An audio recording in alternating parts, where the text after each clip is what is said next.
A lição 10 da classe de adolescentes do quarto trimestre de 2022 terá o seguinte título: Igreja, lugar de todos os filhos de Deus.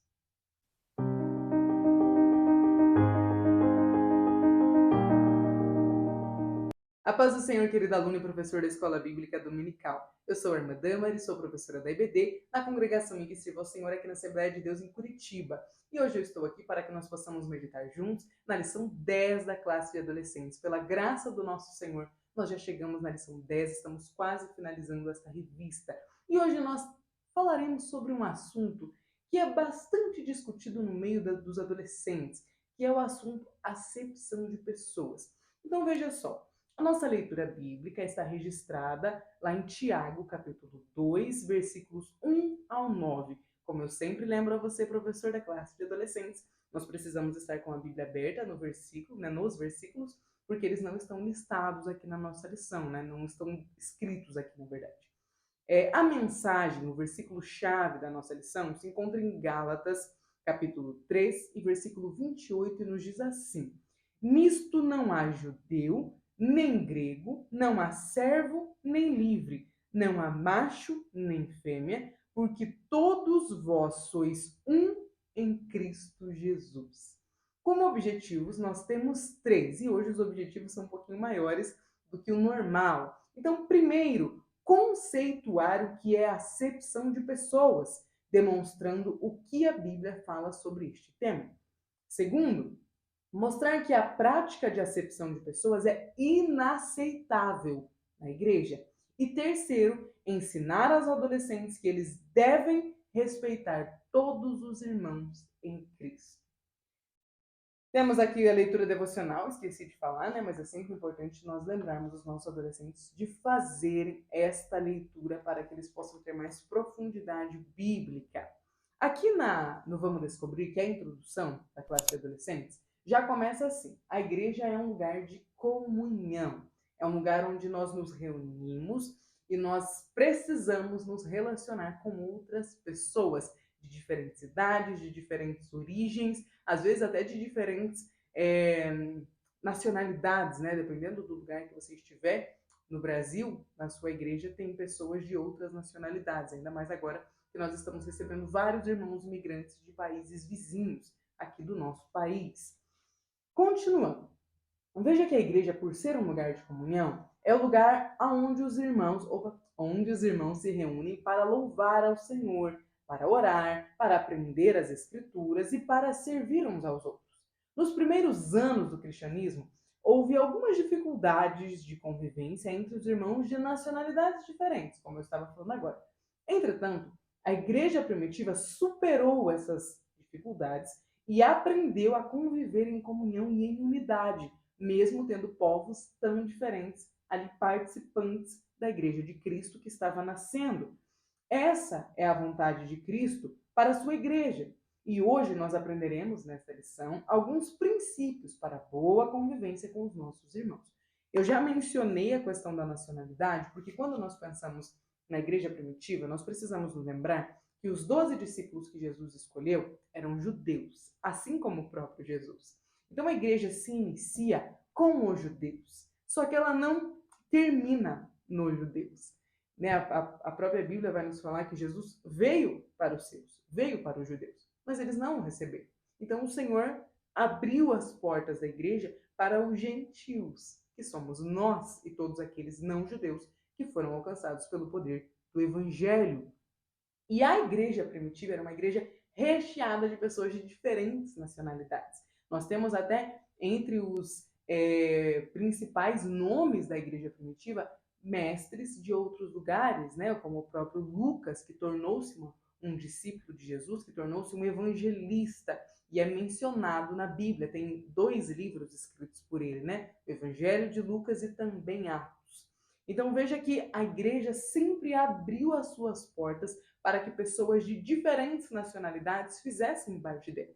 Então o primeiro pensamento, o primeiro foco da nossa lição é entender que a Igreja de Cristo não faz acepção de pessoas por motivo nenhum, por questões de nacionalidade, por questões de idioma, por questões de nível social, por questões de cor de pele, por lugar onde mora. A Igreja de Cristo não faz acepção de pessoas. Então vamos lá para o nosso primeiro ponto. Diz assim: a importância do tratamento respeitoso na igreja. O apóstolo Tiago escreveu esta carta para instruir um grupo de cristãos. Inclusive, professor, se você ainda não leu a carta de Tiago, pode ser que você não tenha lido. Eu convido você a ler a carta de Tiago, porque ela aborda bastante estes temas. A carta de Tiago tem apenas 5 capítulos, é de uma leitura rápida e de uma leitura bastante profunda. Então, eu aconselho você que faça essa leitura antes da sua aula, caso você ainda não tenha lido. Se você já leu, você pode refazer essa leitura, porque Tiago, além de ser uma carta pequenininha, é uma carta de uma profundidade, de uma riqueza doutrinária que vai alimentar a sua alma e edificar o seu espírito. Então, vamos lá. No texto base da lição que nós lemos, né, ali em Tiago capítulo 2, nos fala que o apóstolo, né, estava tratando de um assunto específico e prático, a forma como ricos e pobres eram tratados quando chegavam na reunião, no culto. Tiago está determinado a mostrar que a acepção de pessoas é uma prática incompatível com a genuína fé em Cristo. E ele claramente diz que honrar o rico por causa da sua aparência e de suas posses e desprezar o pobre por causa da sua falta de aparência e por causa da sua falta de posses é fazer uma distinção. E essa distinção é pecaminosa. Por isso a carta de Tiago, por este, né, um dos motivos, tem outros motivos, é tão importante para que nós possamos lê-la. Às vezes, quando nós estamos na igreja há muito tempo, ou quando nós crescemos na igreja, e às vezes, se você aí tem o privilégio de congregar em uma única igreja durante toda a sua vida, nós fazemos as nossas rodinhas, temos os nossos grupos, temos aqueles irmãos com quem nós nos damos melhor, e nós temos dificuldade em furar a bolha. Então a gente tem um pouquinho de dificuldade de abraçar pessoas novas que chegam, e também temos dificuldade de olhar mesmo para as pessoas que chegam, porque às vezes, né, as pessoas chegam, mas eu já estou tão confortável ali no meu grupinho que então eu não consigo abraçá-los e, na verdade, eu não consigo nem olhar para as pessoas que estão chegando novas. Então veja que esta igreja que não faz acepção de pessoas é uma igreja atenta aos irmãos que estão chegando e atenta aos mandamentos de Cristo. E o nosso comportamento na igreja geralmente é um comportamento desatento. Às vezes, tá? Nós acabamos fazendo acepção de pessoas sem nem pensar sobre isso, sem nem nos conscientizarmos de que estamos fazendo. Nós apenas temos o nosso grupo e fechamos o nosso grupo e continuamos nesse grupo por anos. Só que, será que isso é saudável? Pode ser que, para você que está ali participando do grupo, aquilo pareça muito saudável. Mas e para as pessoas que vêm de fora? Porque a igreja é dinâmica, a igreja é viva. A igreja não para, é uma obra constante. Então nós sempre temos pessoas novas chegando à igreja e graças a Deus por isso. Nós sempre temos neófitos na fé, né? Novos convertidos, pessoas iniciando a sua trajetória de fé. E qual será a nossa posição para com essas pessoas? Como eu falei, a nossa igreja no Brasil, tem recebido muitos imigrantes, né? Muitos venezuelanos, muitos argentinos, chilenos, vêm para o nosso país. E de que forma nós os tratamos? De que forma nós os recebemos? Esta lição fala sobre isso e tem o objetivo de alcançar o coração dos nossos adolescentes, de doutriná-los a respeito de não serem, né, de não fazerem acepção de pessoas, mas também tem o objetivo de doutrinar a nós, os professores dessa classe. Porque espera-se mais de nós, adultos, já maduros na fé, a capacidade de abraçar aos novos membros da nossa igreja, aos novos congregados, aos novos convertidos. Mais ainda porque os nossos adolescentes estão aprendendo com o nosso exemplo. Então vamos lá continuar aprendendo com Tiago. Veja só que ele começa a listar que a carta dele apresenta 3 argumentos para condenar a prática do favoritismo. Então, o primeiro argumento é: Deus escolheu os pobres para serem ricos na fé e para possuírem o reino. Este é o primeiro. Segundo, estes ricos eram indignos porque haviam maltratado e perseguido os cristãos. E terceiro, os cristãos devem praticar o amor ao próximo e é incompatível, né, com a prática do amor ao próximo o favoritismo ou a discriminação. Então, esta carta de Tiago era um puxão de orelha nos irmãos da igreja primitiva. Ele estava dizendo, ó, tá errado esse comportamento, viu? Vocês não têm o direito de falar, não, vamos aceitar os ricos, porque eles têm algo a nos dar em troca, e vamos deixar o pobre de lado, né? Porque o pobre a gente tem que ficar ajudando, vamos preferir os ricos. Aí o apóstolo Tiago, inspirado pelo Espírito Santo de Deus, vem e traz um puxão de orelha à igreja primitiva e à nossa igreja. Porque a mensagem de Deus ela é sempre atual. Então, professor, fica aqui uma reflexão para nós. Não é só uma reflexão para vocês, tá? É uma reflexão para mim também. Quando eu falo aqui para vocês, irmãos, o Espírito Santo já está falando comigo e já está me corrigindo. Será que nós, que vamos ensinar os nossos adolescentes a não fazerem acepção de pessoas, não fazemos, às vezes, acepção de pessoas dentro da igreja? Será?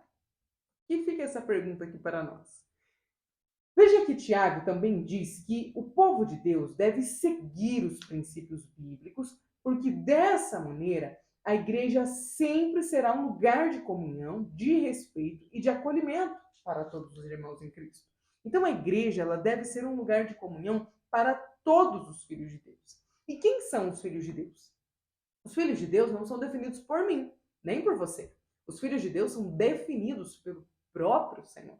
Então, o versículo, né, do Evangelho de João, ele é muito claro, porque ele nos diz assim, que todos que receberem o Senhor podem ser chamados de filho dele, né? A Bíblia vai nos falar que porque Deus enviou o seu Filho unigênito para que todo aquele que nele crê, né, possa se aceitar Jesus, possa se batizar e possa então alcançar a vida eterna. Então é todos que crerem. Então o reino de Deus, a igreja, será um lugar de comunhão com todos que crerem. E todos que crerem não passam pelo meu crivo de aceitação. Às vezes nós vamos a algumas igrejas que parecem que as pessoas meio que sentem-se donas da igreja. Talvez seja o seu caso. Mas isso é errado. Este é um comportamento errado. Nós não somos donos da igreja. A igreja é de Jesus. Nós somos participantes da igreja. E nós temos o dever de auxiliar para que o clima da igreja seja acolhedor para todos aqueles que receberem ao Senhor e tornarem-se participantes da igreja de Cristo. Amém? O ponto 2, ele já começa afirmando: a acepção de pessoas é pecado. É uma afirmação, além de título, do nosso segundo ponto. Então, nos mostra que a prática da acepção de pessoas, ela ocorre, ela nasce no coração das pessoas por conta de um sentimento, um senso de superioridade que é ocasionado pela vaidade e pelo engano. Porque o que me faz sentir superior a alguém? Às vezes, nós achamos que a superioridade está no carro que a pessoa dirige. O meu carro é muito melhor. E a gente tem. Nós somos vítimas desse sentimentozinho de vaidade. A nossa carne, ela é mortificada, né? Ela não é morta. Então, nós sempre somos cutucados, né? Recebemos ali algumas setas do inimigo, são lançadas até nós, para que nós sejamos vítima deste sentimentozinho de superioridade que vai nascendo no nosso coração, que vai entrando na nossa mente, mas que deve ser combatido. Nós não somos superiores a ninguém. Às vezes, quando nós somos o país que recebe imigrantes, nós nos sentimos, né? Poxa, quem que é esse povo que está entrando no nosso país? Esse tipo de comportamento, ele é definido como acepção de pessoas. E ele é pecado. Ele é categorizado como pecado. Por isso, na menor manifestação que houver no seu coração deste pecado, você deve se lembrar de cortá-lo pela raiz, de não deixar que isso cresça, que isso floresça no seu coração. É errado fazer acepção de pessoas. Nós não temos o poder de saber quem é essa pessoa, de olhar para uma pessoa e já saber exatamente quem ela é, se ela é inferior ou superior a mim nas práticas. E mesmo que alguém faça muito mais e muito melhor que você, ou faça muito menos e muito pior do que você não pode achar que é superior a essa pessoa, porque quem sabe se a oferta é melhor ou é pior é Deus. Os olhos humanos talvez teriam olhado para a oferta de Caim e preferido ela e aceitado ela, Mas Deus olhou para a oferta de Abel e quis a oferta de Abel. Os olhos humanos, assim como do profeta Samuel, olharam para os irmãos de Davi e, opa, encontrei o futuro rei de Israel. E aí o Senhor diz, não, Samuel, você vê aparência, mas eu vejo o coração. Então o sentimento de superioridade, ele é enganoso, porque nós não vemos o coração de ninguém. Mesmo que as práticas de uma pessoa possam nos parecer piores do que as nossas, nós não sabemos do íntimo daquela pessoa, da comunhão que ela tem ou deixa de ter com Deus. Então veja que este sentimento de superioridade, ele tem a raiz no orgulho. E ele é um sentimento enganoso, por isso deve ser combatido. Continuando, a discriminação e o desprezo ao próximo, assim como o favoritismo ou o racismo, são alguns desdobramentos na prática da acepção de pessoas. Por isso que eu falei que, ao menor sinal daquele sentimentozinho de superioridade sobre alguma pessoa, corta ele. Porque estes pecados, né, a prática do favorecimento, a prática do racismo, se originará deste sentimentozinho de superioridade. Então, a raiz do racismo, a raiz do favoritismo, a raiz da discriminação está neste sentimento de superioridade que, por tê-lo, você vai falar, sou melhor do que aquela pessoa. Aí você faz uma acepção dela e acaba praticando o pecado. Veja que até mesmo os discípulos de Jesus estranharam o comportamento dele quando eles estavam falando com a mulher samaritana. E esta passagem, que está registrada em João capítulo 4, é uma das passagens que mais demonstra essa questão da acepção de pessoas. Nós sabemos que os judeus tinham um enorme problema, né, de vizinhança com os samaritanos. Então, o fato de Jesus estar conversando ao meio-dia com uma mulher que era samaritana e que tinha moral duvidosa porque tinha vários maridos, os discípulos com certeza se assustaram. Só que de onde vinha este susto deles? Eles não estavam preocupados com a moral do mestre. Não. Eles estavam preocupados por conta da acepção do coração deles. Porque eles se sentiam superiores a ela. Eles achavam que eles eram muito melhores, né, do que ela. Por isso que eu falei, ao menor sinal desse sentimentozinho de superioridade, tesoura ele aí na raiz. Veja que o nosso Cristo, ele nos deixou o exemplo para seguir, porque ele tratava todos com bondade, independente da condição financeira, da origem, da nacionalidade ou da cor de pele de cada uma dessas pessoas. Jesus veio para salvar a todos, a toda a humanidade, judeus, gentios, homem, mulher, rico, pobre, escravo, livre. O Senhor veio para salvar a todos. Então, o sentimento de acepção, o sentimento de superioridade, ele só poderia nascer daquele orgulho. E o orgulho deve ser combatido. Aqui no último ponto da nossa lição, no ponto 3, nos fala que em Cristo nós somos todos iguais. E veja só, você pode perguntar para seus adolescentes, professor, você acha que nós somos todos iguais, todos os seres humanos? E talvez eles possam se apegar nas questões de aparência e falar, não somos, né? Olhar para um lado, olhar para o outro e falar, não somos todos iguais. Mas aqui a lição nos mostra em que somos iguais. E é muito importante que os nossos adolescentes, que estão no processo de formação do caráter, de formação da personalidade, de criação, né, de laços ali, que eles possam entender o que é ser igual a todos em Cristo. Entender que o que nos une é Cristo, que o denominador comum entre nós e os que ainda não foram alcançados pela palavra, entre nós brasileiros e os nossos irmãos bolivianos, é Cristo. É muito importante entender que o que une, né, sulistas aqui no Brasil e nordestinos é justamente Cristo. Porque às vezes eles podem ser vítimas de comentários xenofóbicos, até mesmo na mesa de casa. Mas nós precisamos ser ensinados de que para Cristo não há diferenças. Nós somos para Ele todos iguais. Todos seres humanos, criaturas com possibilidade de tornarmos filhos através da redenção que o Senhor Jesus nos proporcionou na cruz. Então nós somos todos iguais. Veja que aqui vai nos mostrar que o evangelho se espalhou pelo território romano E muitas pessoas de origem e de nacionalidades diferentes se converteram à fé em Cristo. Por exemplo, Filipe foi até a capital da Samaria e ali ele pregou o evangelho para multidões. Outro exemplo é Cornélio. Veja que quando, ele era um gentil, era comandante do batalhão romano, e quando Pedro vai falar com Cornélio, Pedro resistiu muito, porque ele não queria evangelizar os gentios. Havia em Pedro aquele sentimentozinho de superioridade, aquele sentimento de ele é um gentio, ele não é circuncidado, ele come alimentos que para nós são impróprios. Será que às vezes nós não somos assim? Será que às vezes nós, na hora de evangelizarmos uma pessoa, não ficamos assim, cheio de dedos, cheio de desculpas? Que esta palavra do Senhor, em Cristo somos todos iguais, ela fixe na nossa mente, no nosso coração.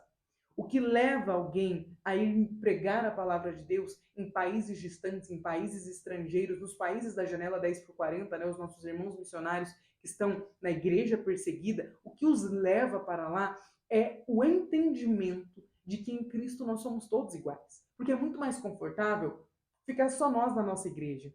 Temos a nossa rodinha de amigos que nós sempre tivemos, crescemos na mesma congregação, termos raízes em uma única congregação. É muito mais fácil. Só que o que o Senhor deseja de nós é que nós possamos ir e pregar. E às vezes o ir e pregar é ter a coragem de cumprimentar o seu vizinho e pregar a palavra de Deus a ele. Será que os nossos vizinhos conhecem a palavra de Deus? Ou será que do nosso lado, ao lado da nossa casa, existem pessoas sedentas pela água que nós carregamos? Pela palavra que temos nós, a palavra de vida eterna, a palavra do Senhor. Então que este entendimento de que em Cristo nós somos todos iguais e de que a igreja é um lugar para todos os filhos de Deus, possa fluir em nós e possa alterar as nossas práticas e possa realmente chegar ao exercício da nossa fé cristã. Não fique apenas no diálogo, na retórica, que não seja apenas uma narrativa cristã, o ide pregar, o ide anunciar, mas que seja uma verdade da nossa vida, que faça parte do nosso cotidiano o olhar de que nós somos todos iguais em Cristo. Todos nós éramos ovelhas desgarradas e fomos buscados pelo Senhor. Ele nos achou, ele nos redimiu, ele nos perdoou dos nossos pecados. Por que é que nós poderíamos fazer acepção de pessoas se Cristo, que é santo, que é perfeito, não fez acepção de nós? Por que é que nós faríamos acepção de alguém se Jesus não se envergonhou de ter a nós, seres humanos falíveis, como seus irmãos por adoção? Que esta palavra entre nos nossos corações e que o Espírito Santo trabalhe em nós, ministre a mim, ministre a você, professor, e também aos nossos alunos. Eu esqueci de falar no começo, mas eu peço carinhosamente que você que chegou até aqui, por favor, deixe o seu like, inscreva-se aqui no canal e ao final, agora, chegando aqui, se você que chegou até essa parte do vídeo, e se você tiver alguma dúvida, alguma sugestão, se você quiser me contar, se você é aluno ou professor da classe de adolescentes, fique à vontade, me deixe aqui um comentário, por favor, que dessa forma você estará me ajudando muitíssimo. Então, professor ou aluno que está aqui me assistindo, eu desejo que nesta aula o Senhor nos abençoe. A você, professor, eu desejo que o Senhor Jesus te abençoe e coloque as palavras certas na sua boca, para que os seus adolescentes possam sair dessa aula ministrados. Mas mais do que isso, eu desejo que o Espírito Santo ministre primeiro em você, no seu coração, para que você possa ser um canal de bênção na vida dos seus adolescentes. Amém? Deus abençoe e até a próxima aula.